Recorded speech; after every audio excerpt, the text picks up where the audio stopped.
নমস্কার, আমি পম্পা। আমোদরিয়া নিউজে আপনাদের স্বাগত। আজকের বিশেষ কিছু খবর।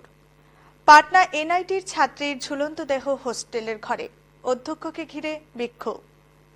বিহারের পাটনার ন্যাশনাল ইনস্টিটিউট অব টেকনোলজির এক দ্বিতীয় বর্ষের ছাত্রীর ঝুলন্ত দেহ মিলল তার হস্টেলের ঘরে।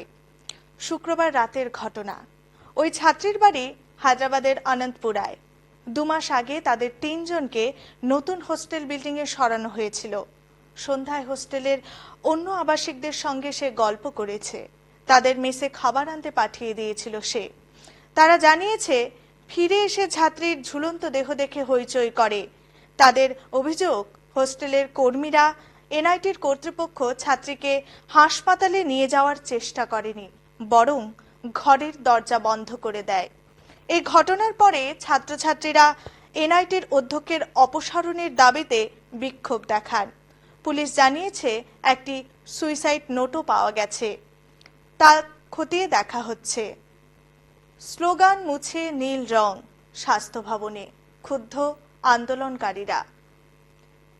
এক রাতেই বদলে গিয়েছে কলকাতার স্বাস্থ্য ভবনের চেহারা। যেখানে স্লোগান ছিল উই ওয়ান্ট জাস্টিস, তিলোত্তমার বিচার চাই, সেখানে এখন শুধুই নীল রং।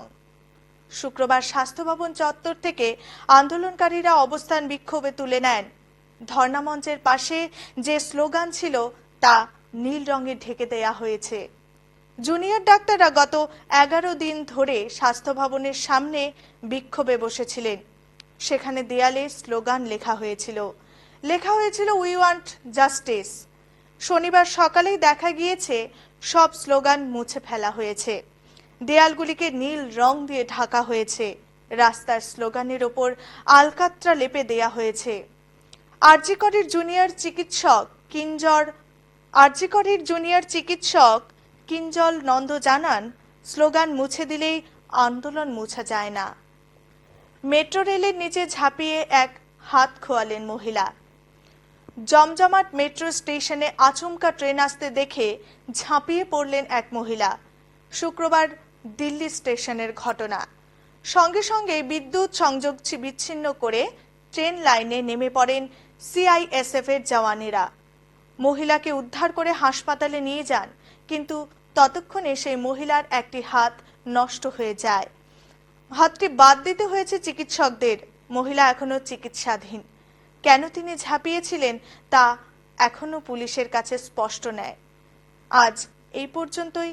পরবর্তীতে থাকছে অন্য খবর সঙ্গে নিয়ে। ধন্যবাদ।